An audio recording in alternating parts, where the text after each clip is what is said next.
Shalom, pessoal. Hoje vamos dar continuidade então na nossa aula de, acredito que é a aula 13, né? Vamos falar sobre a conquista de Canaã e a divisão das tribos. Então nós viemos até aqui a história, né, chegamos até Josué, né? A travessia do mar. Então aqui, hoje nós vamos colocar o mapa aqui na frente, então, mas se você quiser com um pouquinho mais de clareza de como foi, né? Dá uma revisada na aula passada, na aula 12, né? É sempre bom, assim, qualquer dúvida que você tenha, você poder revisar os vídeos, né? Já que todos eles estão sendo gravados, todas as aulas estão sendo gravadas, aí você pode voltar, dar uma revisada, né? Lembrando que as apostilas vão sendo atualizadas também, né? E para você poder baixar, está nos vídeos lá, no link na descrição, você vai encontrar o link para você baixar as apostilas, né? E vou atualizando, né? Ok? Então, você vai ter também um mapa, né, da divisão das tribos. Hoje nós vamos escrever um pouquinho, já tem algumas aqui escritas, né? Mas nós vamos falar sobre como às vezes alguma curiosidade, alguma coisa que apareceu nessa divisão, né? E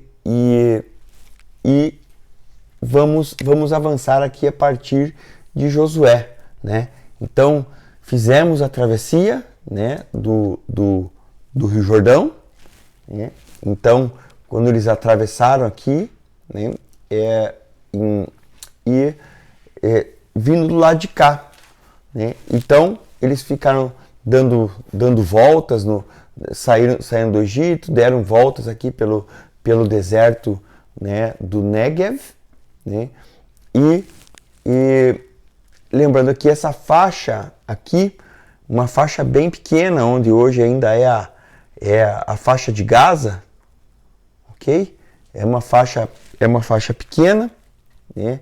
Se não me engano são 13 quilômetros aqui, né? E aqui ela é bem pequena também, não sei se são 6 quilômetros, né? É uma faixa pequena, né? Aqui onde ficava o território dos filisteus. Então você lembra que quando o Senhor diz para eles que eles deveriam sair desta região, né? Quando eles deveriam sair do Egito, o Senhor disse: não os farei ir pelo caminho mais curto, que era o caminho aqui direto do Egito, né? Pela terra dos filisteus. O Egito aqui, né? Eles poderiam ter saído e entrado na terra por essa região aqui. Mas o Senhor disse para que eles não vejam a guerra e eles fiquem desanimados, né? Então o Senhor não os trouxe pelo caminho dos filisteus, né?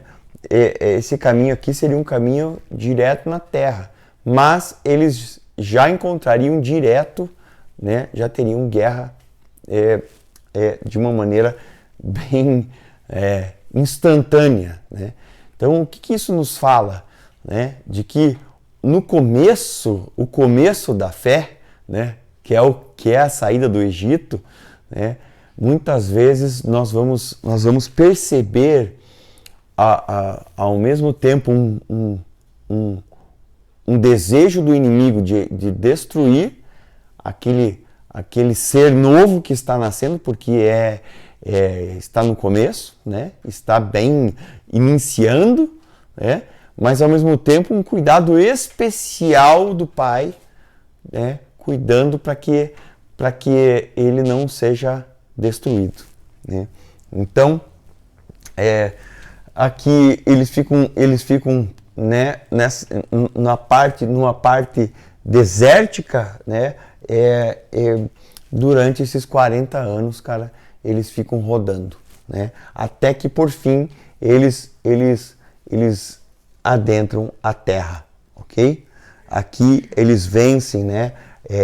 O Og, né, e o rei de Bazã, né, e Seom, né, eles vencem esses reis aqui nessa região de Amon, Moabe, né, e por fim é desta região onde Moisés sobe no Monte Nebo e vê a terra antes de morrer, né?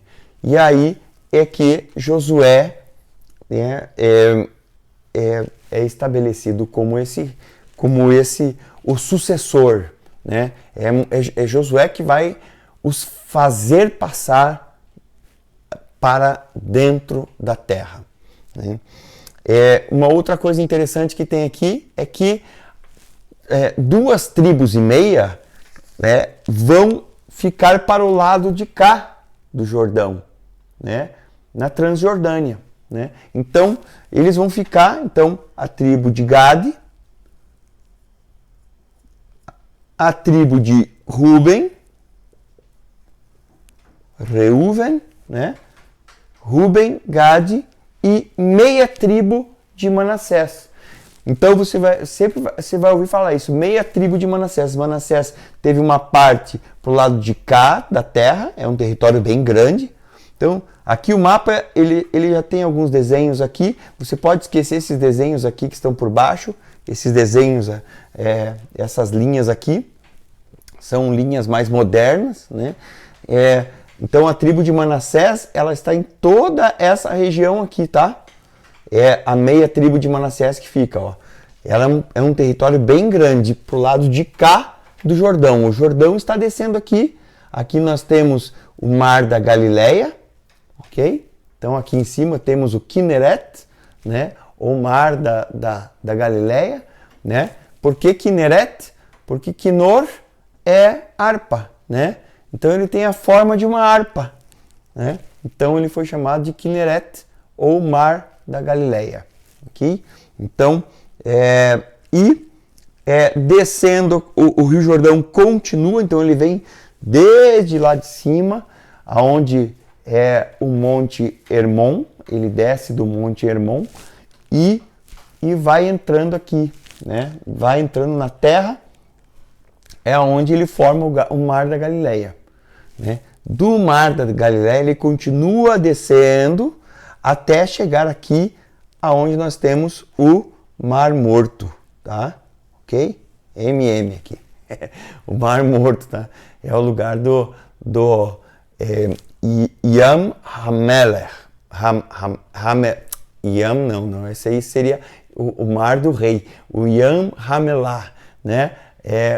O mar de sal, o mar salgado, tá? Então, ele é um mar? Não, ele é um lago, né? Assim como o Mar da Galileia também é um lago, mas é que a palavra Yam, ó, aqui Yam Gadol é o mar grande, aqui o mar Mediterrâneo. Se colocar MM de novo vai ficar confuso, né? Mas aqui é o mar Mediterrâneo. Então aqui, mar Mediterrâneo, tá? Yam Gadol, eles chamam de o mar grande. Então muitas vezes você vai ver até o mar, né? Então hoje, por exemplo, na ocasião agora da guerra que tem entre Israel e Gaza, né? Está se falando muito, né? De que deve haver uma aniquilação do rio até o mar. O que eles estão dizendo? Que eles querem que tudo que está entre o rio e o mar suma, né? Então esse é o desejo. Quem que tem que sumir? Israel, né? Então esse é o desejo dos inimigos de Israel, né? Então aqui é o mar grande, tá? Então, mas todo ajuntamento de águas é Yam, ok? Então é um ajuntamento de águas. Então por isso nós traduzimos como mar, né? Nós já tínhamos falado aqui sobre a travessia do Yam Suf, né? O mar de juncos, que foi traduzido como Mar Vermelho, né? Então existe o Mar Vermelho, mas quase com certeza que não foi nesse Mar Vermelho que nós temos hoje que foi a travessia. Foi no Yam Suf, um lugar que é conhecido como Mar de Junco mesmo. Um lugar bem menor, mas que exigiu uma passagem que tem as mesmas coisas, só que foi em outro lugar, né? Não muda o milagre, né? Que o Senhor abriu, né? A passagem das águas e que os egípcios morreram com o fechamento das águas, ok? Então, e nós vamos cobrir hoje de Josué até Juízes. Então, Josué entra na história aqui, na passagem, né, em 2594, é quando eles fazem essa passagem, né? E nós vamos até Juízes, né, cerca de 48 anos, né, quando Otiniel, né, o primeiro juiz, ele assume depois da morte de Josué, né? Então Otiniel era sobrinho de Caleb, né? Interessante porque ele era da tribo de Judá, né? Caleb era de Judá, como Josué era de Efraim, né? Os dois que entraram na terra, os únicos dois que pertenciam a toda aquela, que sobraram de toda aquela geração que morreu na terra, né? Então, e aí o Otiniel é o que casa com a filha Axa de Caleb, né? Quando Caleb diz aquele que conquistar a Hebron, a ele eu darei a minha filha em casamento, né? Então, e Otiniel vai lá e um guerreiro valente, né? Que conquista uma montanha cheia de gigantes, né? Então, Josué, coisas interessantes, né? Vamos lá para Josué, capítulo 1, versículo 1 e 2. Diz assim: E sucedeu, depois da morte de Moisés, servo do Senhor, que o Senhor falou a Josué, filho de Num, servo de Moisés, dizendo: Moisés, meu servo, é morto. Levanta-te, pois, agora, passa esse Jordão, tu e todo este povo, a terra que eu dou aos filhos de Israel. Então, o Senhor falou a Josué, filho de Num, servo de Moisés. Então, agora o Senhor falou com Josué, né? Então, e ele era servo de Moisés, de Moshe. Guarde isso, né?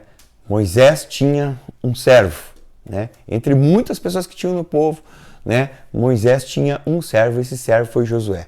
Por que Josué, né? Por que Josué, né? Êxodo 33, do versículo 7 ao versículo 11, diz assim: E Moisés costumava montar uma tenda do lado de fora do acampamento. Ele a chamava Tenda do Encontro. Quem quisesse consultar o Senhor ia à tenda fora do acampamento.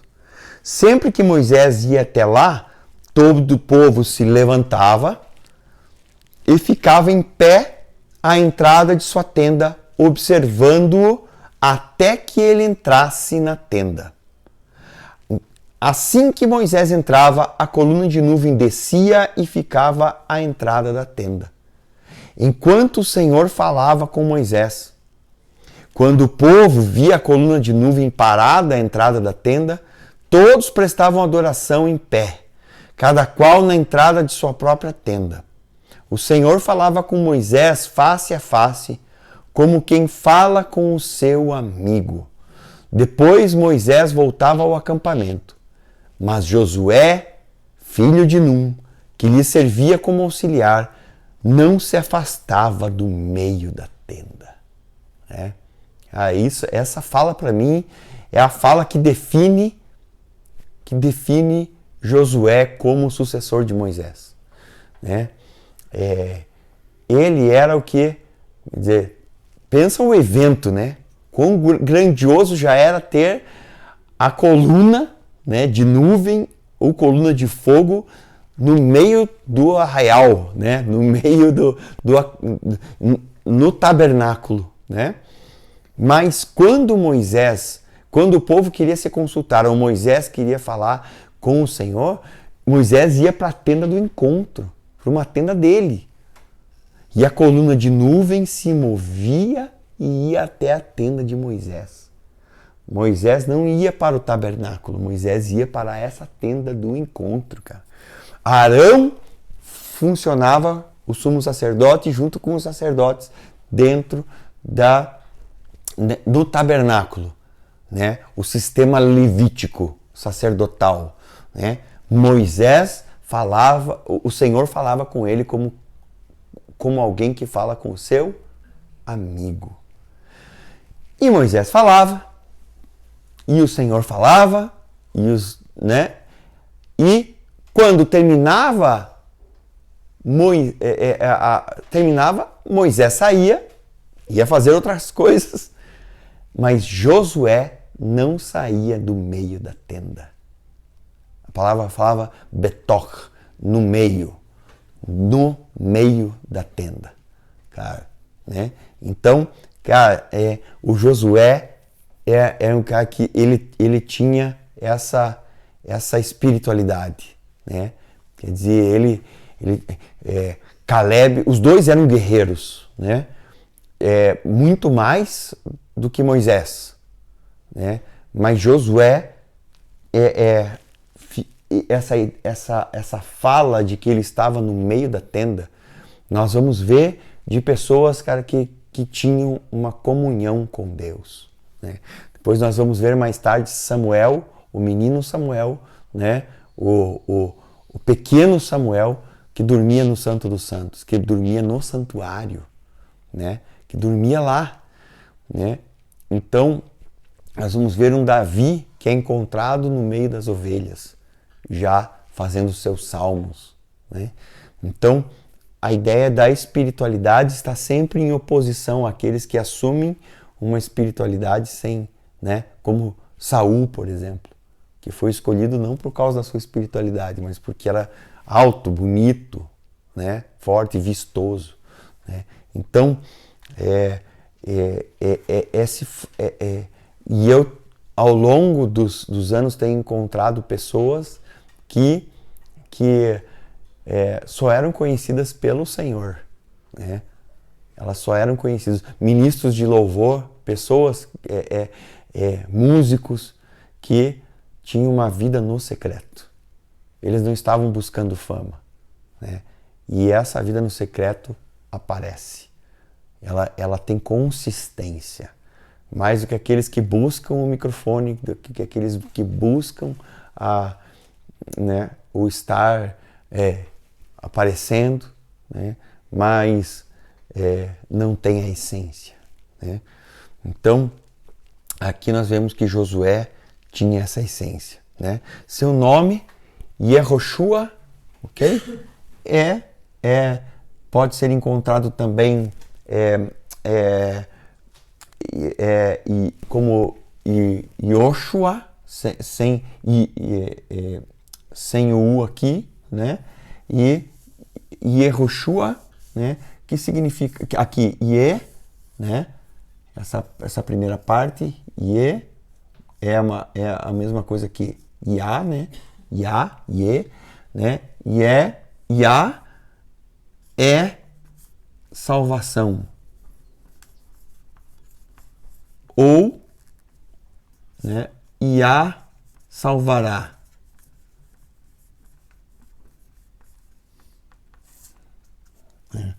Então,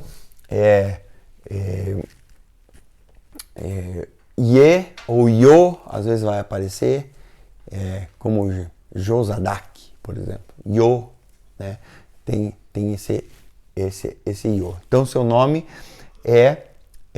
ele era filho de Num, da tribo de Efraim, e o seu nome é o mesmo nome de Yeshua, né? É o mesmo nome. Se é Yeshua, é a versão moderna, né?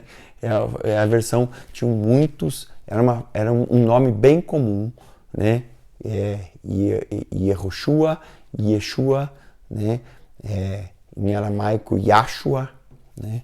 Então, um nome bem como Yaakov, né? Jacó, né? É o nome que mais tem de repetido nome bíblico no mundo, né? Yaakov, né? Jacó. Então, e esse período entre até o final, esse período de Josué até o período dos reis, né? Porque nós vamos aqui ter o período dos juízes no meio, né? Mas o livro de Josué e o livro de Juízes, eles eram juntos, ok? Então, nas nossas Bíblias ele está separado, mas você vai ver que nem tem final no livro de Josué. Ele termina ali, quando termina o capítulo 24, já começa o livro de Juízes, é uma coisa só, né? Assim como 1ª e 2ª Crônicas, 1ª Reis e 2ª Reis, 1ª Samuel e 2ª Samuel, são todos livros que são um livro só. Foram divididos depois, né? Então, esse período é um período que vai levar cerca de 356 anos, ok? Lembra que nós estamos sempre aqui aproximando, ok? Que todas essas datas aqui, elas têm um pouquinho para frente, um pouquinho para trás, né? É difícil bater o martelo em algumas coisas, ok? Então,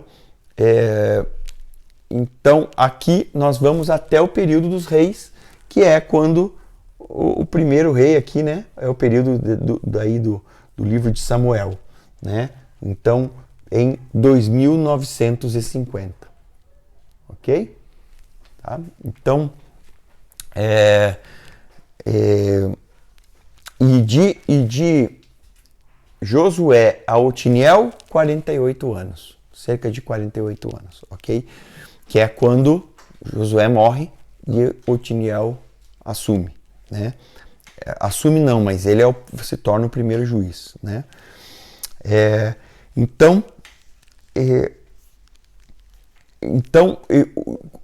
Como foi esse processo com Josué? Assim como Moisés tirou o povo do Egito e passou eles pelo Yam Suf, assim Josué também os fez passar pelo Iarden, pelo Jordão, né? Pelas águas do Jordão.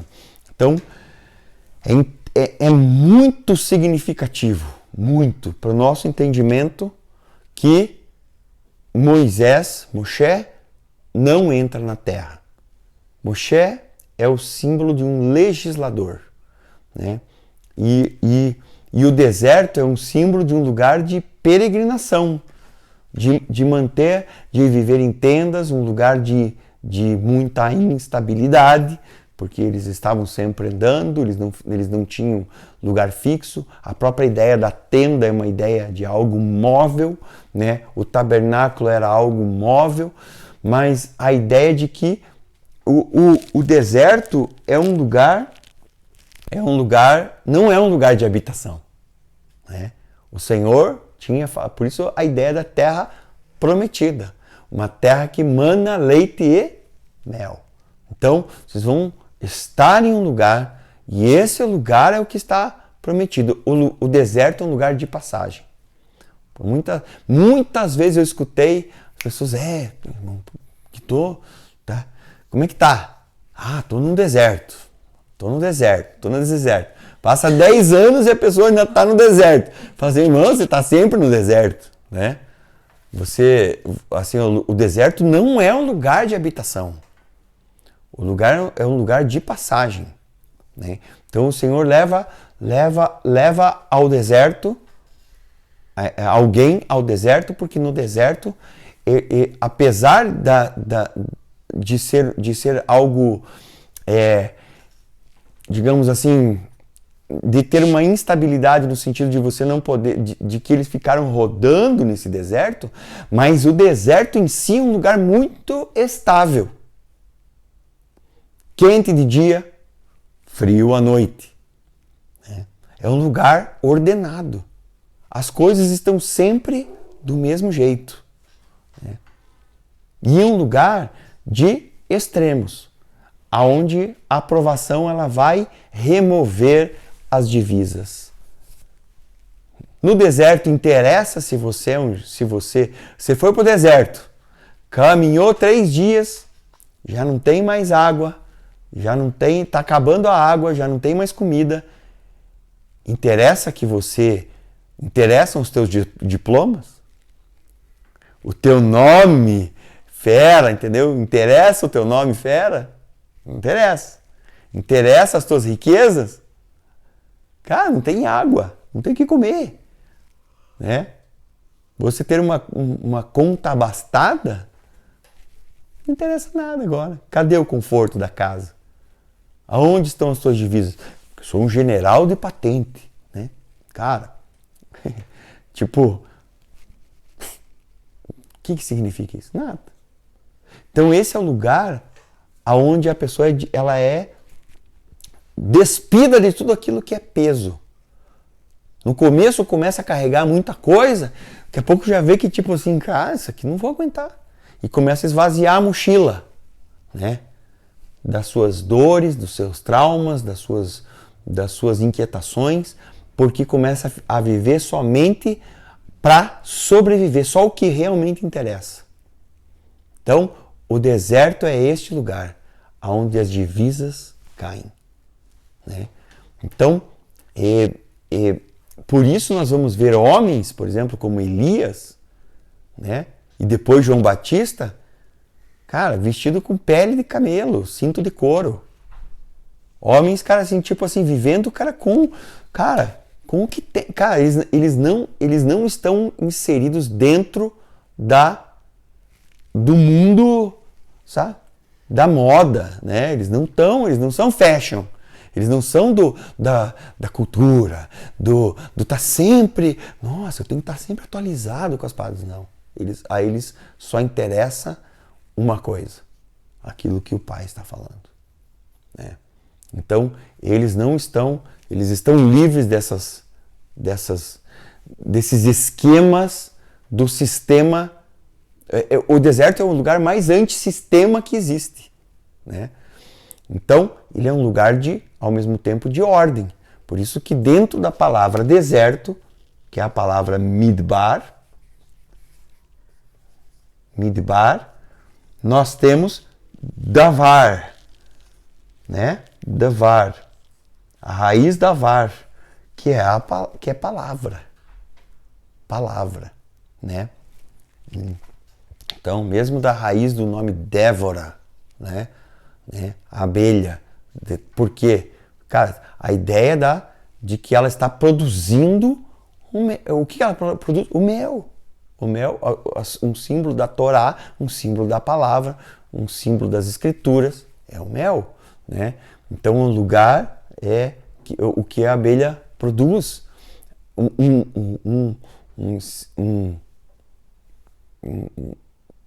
Pensa um bicho organizado.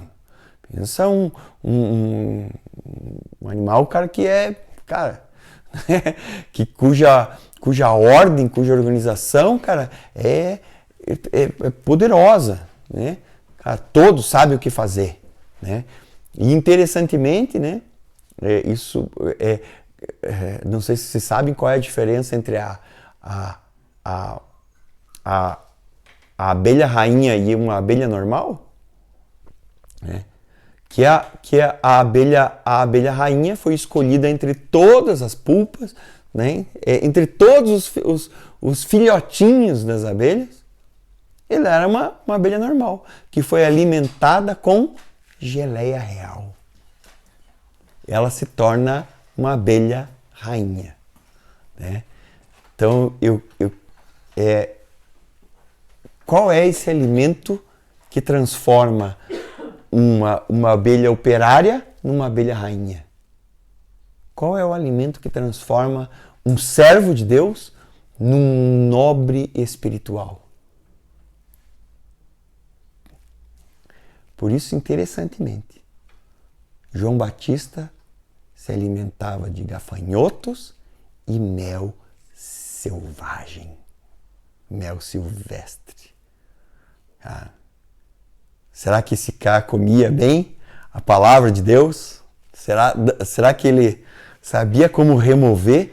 Estava entendendo o seu propósito e a potência daquilo que ele ia carregar? Porque ele era aquele que ia preparar o caminho do Senhor. Aonde? No deserto. Okay? Então, voz do que clama. No deserto, preparai o caminho do Senhor. Isaías, se não me engano, capítulo 40. Então,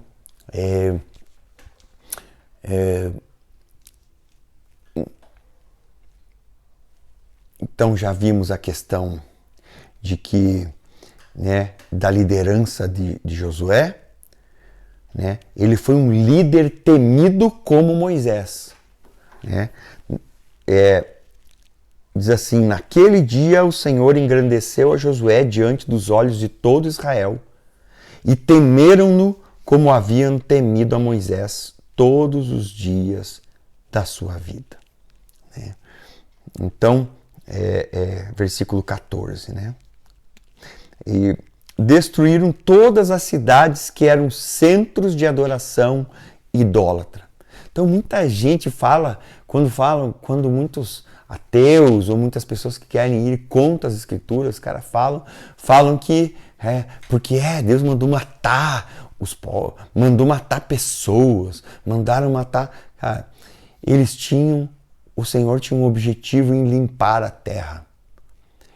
A terra estava altamente contaminada. A idolatria causa contaminação à terra. Né? Então, lembra que aí são os filhos de Canaã. Né? Lembra aquele que foi, né, amaldiçoado por Noé. Né? Por Noé. Né? Então, maldito seja Canaã. E qual que era o problema? Pecado sexual, pecado promiscuidade. Então, eles entram na terra e aonde tem promiscuidade e pecado sexual, tem idolatria e vice-versa. Eles se alimentam. Né?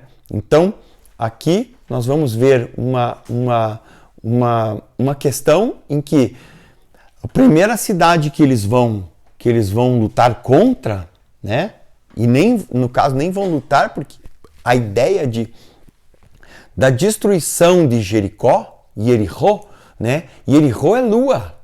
Era o centro da adoração à lua. Era a cidade que prendia. Eles vão direto na destruição. Uma cidade fortificada, altamente fortificada, a ponto de as muralhas serem tão grandes, a largura em cima das muralhas, que diz que passavam duas bigas por cima das muralhas.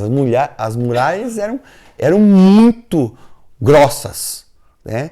O que é essa ideia? De que qual é a ideia do inimigo? Né? Quando levanta a torre de Babel, né, é estabelecer um zigurate, é estabelecer um lugar de adoração, um lugar onde os deuses habitam, um lugar de adoração que vai tocar até o céu. Quando tem uma cidade e essa cidade é fortificada e ela é um centro de adoração, ela está ligada a vários outros lugares. Espiritualmente, ela está prendendo vários lugares. Né? E a ideia de que são muralhas muito grandes, porque esse lugar precisa ser protegido. Ele é um santuário. Ele é um santuário para um Deus poderoso. Né? Então, toda adoração cananita a Baal, Astarote, as Azerás, né? as árvores frondosas, ligadas aos cultos da fertilidade, né? Porque todos eles tinham prostitutos cultuais e cultos à fertilidade, para que, então, os sacerdotes, sacerdotisas e o povo se misturavam em orgias intermináveis, porque eram cultos da fertilidade, para que as colheitas dessem, para que a chuva viesse, para que a lua, o sol, todos eles fossem abençoados por esses deuses, né? E com sacrifícios, né? Com muitos sacrifícios. Então, essa terra estava altamente contaminada e não era coisinha bonita, né? Eram crianças sendo sacrificadas, eram seres humanos sendo sacrificados o tempo todo, pessoas que eram geradas para sacrifício, né? Então, isso, a terra estava totalmente cheia disso. Então, a ideia é que eles vão entrando e eles vão destruindo todas as cidades que são centros de adoração idólatra. Algumas cidades eles têm que tocar fogo e destruir tudo e não podem pegar nada, porque tudo está contaminado. Outras cidades, elas só são, os habitantes são mortos e as cidades são saqueadas e pilhadas. Eles tiram despojos dessas cidades, né? E normalmente as cidades que estavam em cima dos outeiros, com exceção de Hazor, todas as demais eles iriam depois habitar nelas. Mas Hazor foi a única que foi destruída, porque era uma cidade que prendia outras cidades também. Era uma cidade de um rei, Jabim, que dominava outros reis. Então era uma cidade também, uma cidade-chave. Okay? Então a ideia de que quando nós falamos de batalha espiritual, nós estamos falando de lugares que são chave, de lugares que têm estabelecimentos, que você não consegue chegar, desmontar certas coisas sem antes desmontar aquilo, porque aquilo é o que prende, ok? Se nós pensarmos, por exemplo, vamos pensar no Novo Testamento, uma ideia bem prática, né? Olha que interessante, uma pessoa-chave. Yeshua chega numa cidade e tem um homem numa árvore e ele diz assim: Zaqueu, hoje eu vou jantar na sua casa, né? E aí o Senhor vai para a casa de Zaqueu. Diz que no meio da comida, né? Zaqueu se levanta e diz: Senhor, aqueles que eu defraudei, que eu darei metade da minha fortuna aos pobres, e aqueles a quem eu defraudei, eu restituirei 4 vezes mais. Pensa se não tinha gente ferida naquela cidade por causa desse homem, que era um homem muito rico, pelo jeito muito rápido nas finanças e que já tinha defraudado muita gente, né? Pensa alguém influente, que tem poder na cidade, que não, que se é um publicano ou alguém que não teme a Deus, porque a lei proibia que vivesse dessa forma, então não está nem aí nem para ninguém. E aí esse homem, Yeshua diz: hoje a salvação entrou nessa casa. Ele trata com um homem, uma pessoa, e a cidade é liberta. Imagina todo mundo recebendo dinheiro, as pessoas perdoando, os corações sendo libertos, né? Cara, o Senhor trata com uma pessoa. Então, e muitas vezes nós vamos ver isso. Ele entra no tanque de Betesda, cara, e cura um. Porque tem sempre um propósito. Ele só fazia o que ele via o Pai fazer. Tá? Então, quando Josué entra na terra, eles têm um propósito. E interessantemente, Jericó não é vencida pelas armas. Ela é vencida primeiramente por uma ação cultica sacerdotal. Eles ficam dando voltas com a arca e o povo atrás e os sacerdotes tocando as trombetas, né? E assim fazem 6 vezes, no 7º dia fazem 7 vezes. Tem uma ação espiritual para a destruição daquela cidade, para a destruição dos muros, para que os muros, quer dizer, a barreira espiritual que estava, Jericó, e Jericó provavelmente era a cidade mais importante de toda Canaã. Ela estava na porta já. E eles entram por aquele lugar, e naquele lugar a primeira ação começa a desmontar todo o resto, né? o Pai tem ações estratégicas, espirituais, das coisas pequenas às grandes. Né? Então,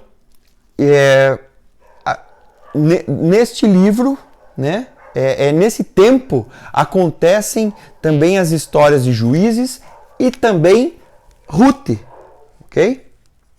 Nesse tempo aqui, entre esse tempo aqui, acontece Josué, Juízes e o livro de Ruth. Okay? A segunda batalha, então eu queria falar um pouquinho no capítulo 7, nós vamos ter um princípio de batalha espiritual. Né? Capítulo 7. Né? Então eles vencem Jericó, Acã toma a capa, a prata e algumas coisas consagradas, algumas coisas, uma bonita capa babilônica, e eles vão contra Ai, a próxima cidade. E em Ai eles levam uma surra de um povo bem pequeno. Né? Então, princípio de batalha espiritual. Para vencer o inimigo, você não pode ter nada dele em seus pertences. Na sua vida não pode ter nada. Ok?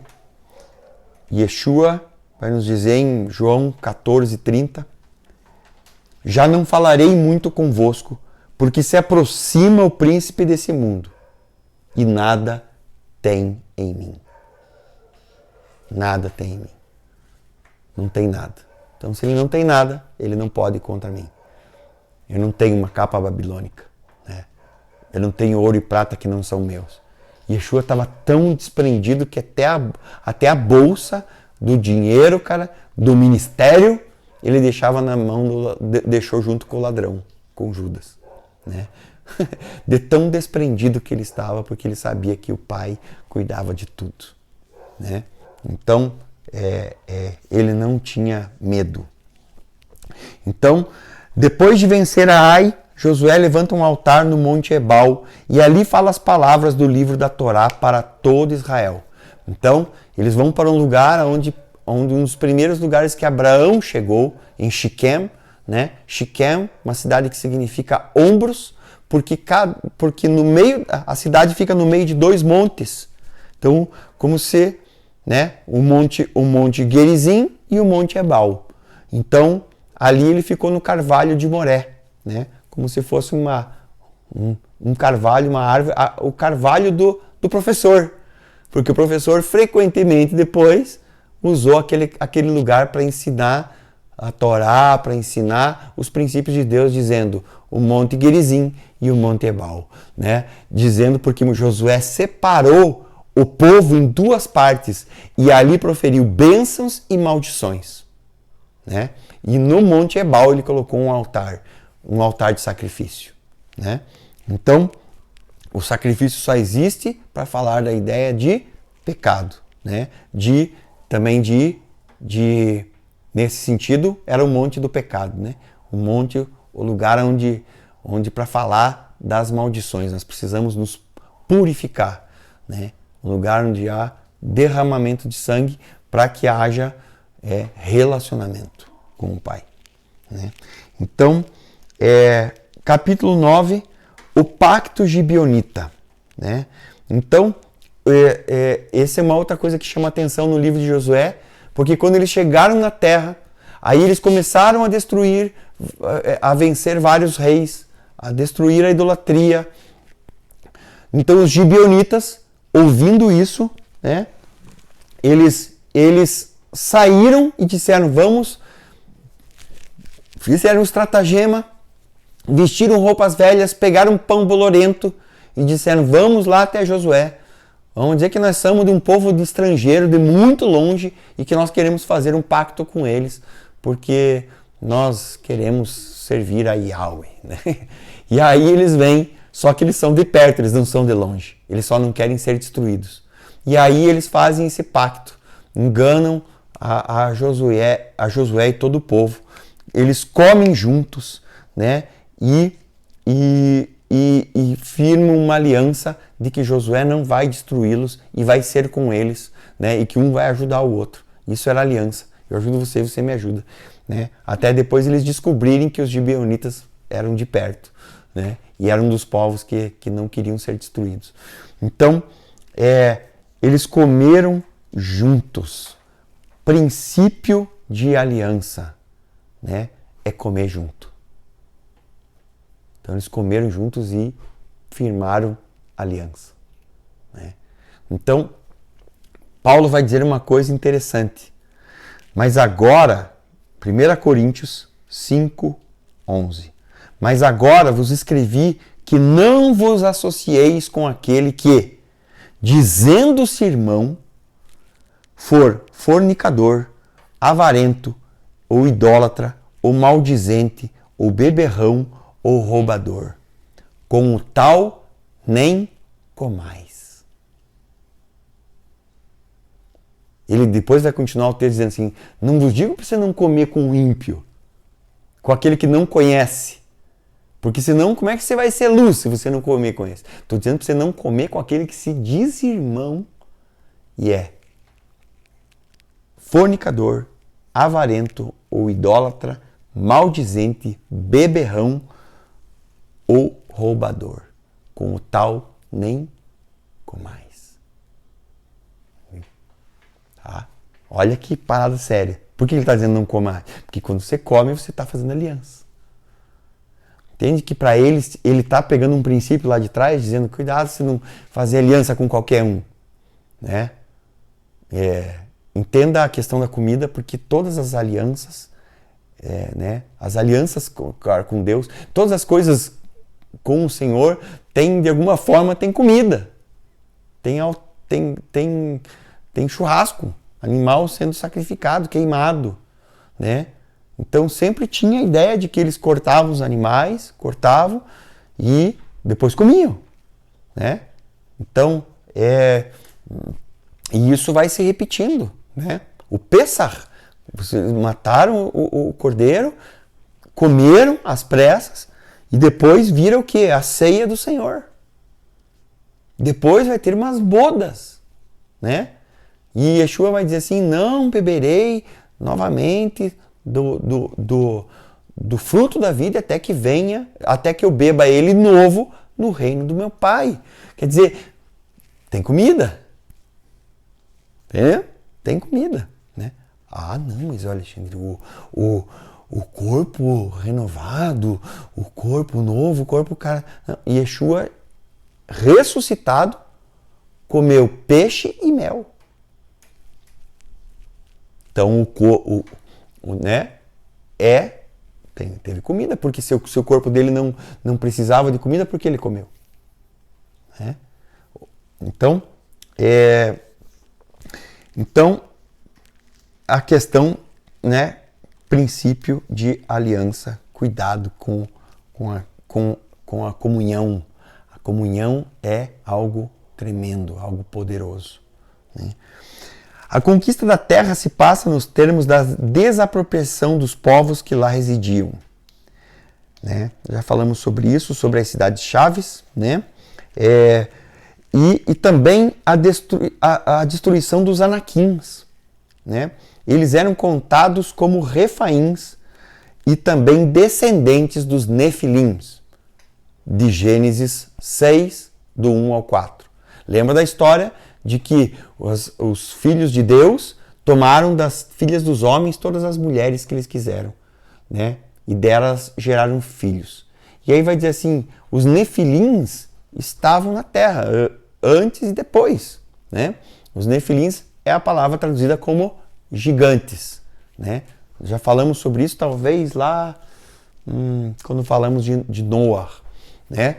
Então, mas a palavra nefilim, ela tem a ver com Nafal, que é o caído, né? Os caídos. Então, nefilim, Nafal, o caído, nefilim, os caídos, né? Foi traduzido como gigantes e por causa da associação, porque eles são... parece que realmente são era um povo de grande estatura, né? E aqui os anaquins o tempo todo são referidos como esses gigantes, Então, você vai ver Nefilins traduzido como gigantes, Anaquins traduzido como um povo de grande estatura, descendentes dos Refaíns e dos Nefilins. Então, esses povos estão todos juntos. Refaim tem a ver com aqueles que são curadores. Então, de alguma forma, os povos antigos, né, dentro do pensamento hebreu antigo, eles viam esses povos como os descendentes dos Nefilins de Gênesis 6, do 1 ao 4. Ok? Então, os Anaquins aqui são os gigantes que, quando os espias entraram, viram esses gigantes e temeram porque disseram, eles são como... nós somos como gafanhotos a seus olhos, né? Então, em Deuteronômio 2:11 vai dizer assim: também estes foram considerados gigantes, Refaim, como os Anaquins, e os moabitas os chamavam de Emins. Né? Josué 12:4, como também o termo de Og, rei de Bazã, que era do restante dos gigantes, Refaíns, né, no original, e que habitava em Astarote e em Edrei. Então Og, que foi vencido aqui na época que Moisés era vivo, Og, rei de Bazã, era dos gigantes. Diz que essa cama tinha 4 metros de comprimento por 2 de largura, né, feita de ferro. Né. De acordo com Números 13:33, os Anaquins eram dos Nefilins. Números 13:33. Também vimos ali os Nefilins, isto é, os filhos de Anak, que são descendentes dos Nefilins. Éramos aos nossos olhos como gafanhotos, e assim também éramos aos seus olhos. Quer dizer, eles eram muito grandes, né? Então, Josué 15:16. Disse então Calebe: a quem atacar Kiriat-Sefer e tomar, darei a minha filha Axa por mulher. E tomou-a, pois, Otiniel, filho de Kenaz, irmão de Calebe, e este lhe deu a sua filha Axa por mulher.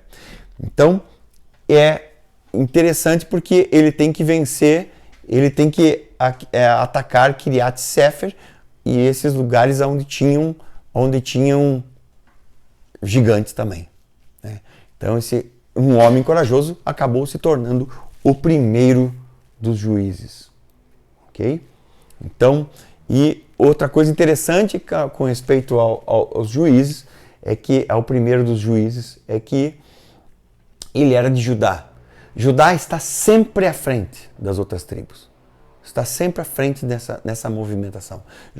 Judá e Yosef, né, estão sempre à frente.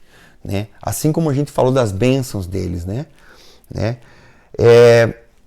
Outra coisa interessante, o tabernáculo ele é estabelecido em Shiló, Josué 18:1. Então o tabernáculo ficou 40 anos girando no deserto, e aonde ele vai? Ele vai para Jerusalém? Não. Jerusalém só vai ser tomada e se tornar a Jerusalém que a gente conhece, né? Depois conheceu como sendo o lugar do Monte Sião, da construção do templo, com Davi. Então, mesmo depois deles terem conquistado a maior parte da terra, Jerusalém não foi conquistada, continuou no meio da terra, sendo uma cidade de jebuseus. Olha que louco, cara. Assim, teve várias tribos que não conseguiram conquistar todos os seus espaços. Né? Então, eles foram chamados para limpar a terra, para dominar. Mas muitos não foram até o fim. Judá dizia assim, vamos juntar os irmãos aí, cara, vamos batalhar. E chamou a tribo de Simeão, né, que ficava no meio da tribo de Judá. Então, Judá, todo esse espaço aqui, ó, que você está vendo, dessa parte aqui, ó, para baixo, era Judá. Tá? Então, Yehudá. E como o território era muito grande, caiu a sorte de Simeão,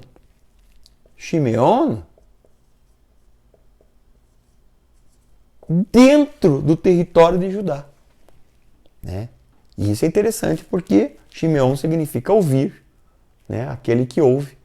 E Yehudá é louvor, né? Dentro do louvor, você tem o ouvir. E mais tarde, a tribo de Shimeon, ela vai ser espalhada e vai sumir como território e vai se espalhar por todo Israel. A ideia é de que o ouvir tem que estar em tudo, né? Então,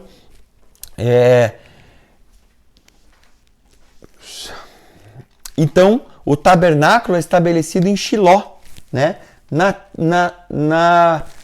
Na tribo de Efraim, ok?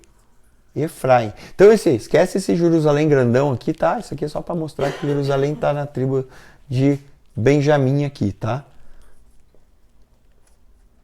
Então, Efraim é aonde fica Shiló, ok? Então, o tabernáculo ficou aqui em Efraim, tá? Na cidade de Shiló. E ficava perto, né, de Ramá, onde depois Shemuel, o profeta Samuel, vai morar, né, em Ramá, um lugar alto, né? Então, aqui ficou Efraim, né? Então nós já vimos que do lado de cá ficou Ruben, Gade e Manassés. Então, Dan teve um pequeno pedaço aqui em cima, ok? E depois eles reclamaram desse lugar e de ter somente esse lugar. E aí eles tiveram uma segunda parte aqui embaixo, no território aqui, né? Acima de Judá, né? Então eles pegaram mais um pedaço aqui, Dan, né? E aqui mais ou menos ficava Beersheba, tá? A cidade de Beersheba, aonde Abraão, Isaac, Jacó moraram, ok? Então por isso você fala de Dan até Beersheba, tá? É como a gente fala aqui no Brasil do Oiapoque ao Chuí, né? De Dan até Beersheba, o território todo de Israel, tá? Então, aqui nós vamos ter um pedaço pequeno que é Issacar. Ao lado de Issacar, Zebulon, né? Aser e Naftali. Tá? Então, aí assim foi dividido o território. Aqui essa parte dos filisteus estava dentro da faixa de Yehudá.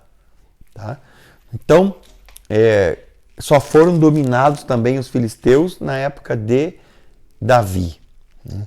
Então, para nós encerrarmos, né?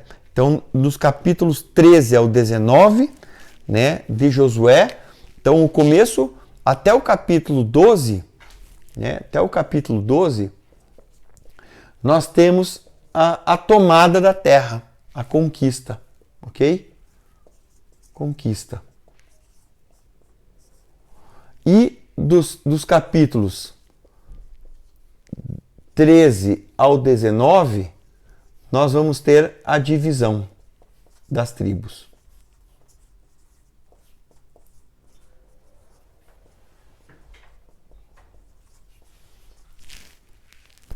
Divisão das tribos. Tá? Em Josué 20, nós teremos as cidades de refúgio. Então foi nesse tempo que o Senhor organizou o país como um todo, na divisão de tudo que deveria ter. Então nós vamos ter duas divisões, capítulo 20, as cidades de refúgio. Então, em cada uma tinham cidades de refúgio. O que eram essas cidades de refúgio? Lugares onde se alguém matasse alguém sem intenção, né? O cara tava lá cortando uma árvore, lá, pum, na hora que ele fez assim para trás, assim, voou o ferro do machado e acertou a cabeça de alguém, matou. Pronto. Ele teve a intenção? Não. Ele não assassinou ninguém, ele matou alguém, mas não assassinou. Ele não programou matar aquela pessoa. Então, é esse o não matarás, é isso, é não assassinarás. Né? Ele matou uma pessoa.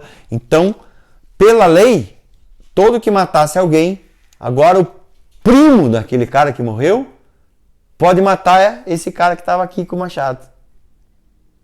Então, o que esse cara faz? Vai para uma cidade de refúgio, próximo de onde ele mora. Vai para uma cidade de refúgio. E ele pode morar lá e não pode ser vingado. Não pode ser morto porque porque ele está numa cidade protegida. Lá tem um sacerdote e enquanto viver aquele sacerdote, ele não pode ser atacado. Né? Então, e ele vai ser julgado nessa cidade, se o que ele fez, eles vão buscar a Deus, né? E se foi feito sem intenção, beleza, ele pode viver. Se foi feito com intenção, aí os sacerdotes vão descobrir, né? Vão orar a Deus, vão descobrir e aí ele vai ser morto de qualquer jeito. Né? Tá? Então, capítulo 20. Capítulo, né? Então, Josué 21 ao 2. Falou mais o Senhor a Josué: diz aos filhos de Israel, designai para vós as cidades de refúgio, de que vos falei por intermédio de Moisés. Josué 21, 8. As cidades dos levitas. Assim deram os filhos de Israel aos levitas estas cidades e seus arrabaldes por sorte, como o Senhor ordenara por intermédio de Moisés. Então também tinham agora cidades de levitas. Então, as cidades de levitas também tinham cidades por todo Israel, tá? Então, os sacerdotes também estavam espalhados por todo Israel. Quando era tempo deles virem servir, eles vinham até Shiló e ali eles cumpriam as suas semanas de turnos, o seu turno de serviço no tabernáculo, ok? Então, em Josué 24, do 14 ao 15, nós vamos ter os últimos dias de Josué e as suas últimas palavras. Josué renova a aliança do povo com Deus. Né? Ele diz aquela famosa frase em Josué 24, 15, eu não sei quanto a vocês, mas eu e a minha casa serviremos ao Senhor. Né? E aí o povo diz, nós também, né? Nós também serviremos ao Senhor. Né? Então, princípio do discipulado. Né? Josué foi um líder guerreiro e não preparou ninguém no seu lugar, como ele mesmo havia sido preparado por Moisés. E aí ele morre. Né? Depois dessas coisas, Josué, filho de Num, servo do Senhor, morreu tendo 110 anos de idade. Né? E ele não preparou ninguém. E nós vamos ver a continuidade aqui, né? É que quando vier esse tempo aqui dos juízes, né? O bicho vai pegar. Não tem líder. E a tônica desse lugar aí, desse tempo dos juízes o povo fazia o que era certo aos seus próprios olhos. Né? Só deu ruim. Né? Então, Moisés preparou Josué, servo de Moisés, né? Mas Josué não preparou ninguém. Né? Então, princípio do discipulado, talvez um dos princípios mais importantes da nossa fé. Né? Vou bater nisso, vou falar sobre isso sempre. Porque o Senhor disse, ide e façam discípulos. Né? Então, versículo 32, os ossos de José, que os filhos de Israel trouxeram do Egito, foram enterrados em Siquém, naquela parte do campo que Jacó comprara dos filhos de Hamor, pai de Siquém, por 100 peças de prata, e que se tornara herança dos filhos de José. Então, os ossos de José não ficaram no Egito. ele ordenou até os seus próprios ossos. Ele disse, os meus ossos vocês vão levar para a terra quando vier a terra. Até os meus ossos eu quero que estejam lá, né? Então isso é muito, muito forte, porque eles acreditavam numa vida após. Eles acreditavam na ressurreição dos mortos. Eles acreditavam nessa vida depois, né? Então, os meus ossos, eles não vão ficar no Egito, eles vão ficar na terra. Porque é lá que eu pertenço. Eu funcionei lá fora. Eu funcionei lá no Egito. No Egito eu fiz tudo isso aqui, salvei e fui usado por Deus. Mas, depois que eu morrer, os meus ossos sejam levados para a terra, né? Cara, algo poderoso para a gente pensar. Morreu também Eleazar, filho de Arão, e sepultaram no outeiro de Finéia, seu filho, que lhe fora dado na região montanhosa de Efraim. E assim acaba, né, o livro. Morre também Eleazar, né, filho de Arão, né? Então, ao mesmo tempo que morre Josué, morre também Eleazar, né? Então, há aquela liderança que existia. É isso que fica para mim nos últimos versículos de Josué, né? A liderança que existia acabou. Eles fizeram a obra que eles tinham que fazer. Tanto a liderança de governo, que era Josué, quanto o sacerdotal Eleazar, que era, né, de ser um homem sábio, um homem, né, um sacerdote experimentado, morre. E agora o livro vai entrar num novo momento, né? Então houve a conquista, assentou, mas tudo nada parece que está tão bem, vai ficar tão bem como parece, né? E nós vamos ver isso daí na próxima aula, né? Que espero que alguns princípios, né, tenham ficado bem claros, né? E que possam nos edificar. Princípio de batalha espiritual, princípio de aliança, princípio de discipulado, né? A questão principal de que a terra, para ser assumida, ela precisa de uma limpa. Não é só entrar e ficar do jeito como está, né? Para que possamos experimentar a maturidade, porque lembra que nós fizemos aqui um dia aqui, né, falando sobre Egito, deserto e terra prometida. A terra prometida, ela fala da maturidade, de alcançarmos a estatura, a plenitude daquilo, entrarmos num lugar de plenitude. Lá vamos crescer também. Mas quais são os princípios que regem esse lugar na terra? Tem princípios que regem cada um desses lugares, né? E a terra tem os seus próprios princípios. Como que nós vamos caminhar dentro desse lugar, que é o lugar prometido por Deus, que é o lugar onde devemos estar, né? Porque nasce, show de bola, maravilha, cresce um tanto, show de bola, está saudável, está crescendo, né? Mas aos 12 anos faz o bar mitzvah, né? Toda essa é um símbolo da mesma coisa, né? E entrou na vida adulta. A vida adulta tem um processo de chegar à maturidade, né? Que para muitos esse processo nunca chega a acontecer. Nem no mundo natural, muito menos no espiritual, né? Então, mas não foi assim que o nosso Pai reservou. Não foi assim que ele planejou que fosse. Então, que possamos alcançar esse lugar de plenitude física, mental, na alma, no espírito, no espiritual. Que possamos chegar, avançar para este lugar de maturidade, né, e entendimento. Em nome de Yeshua.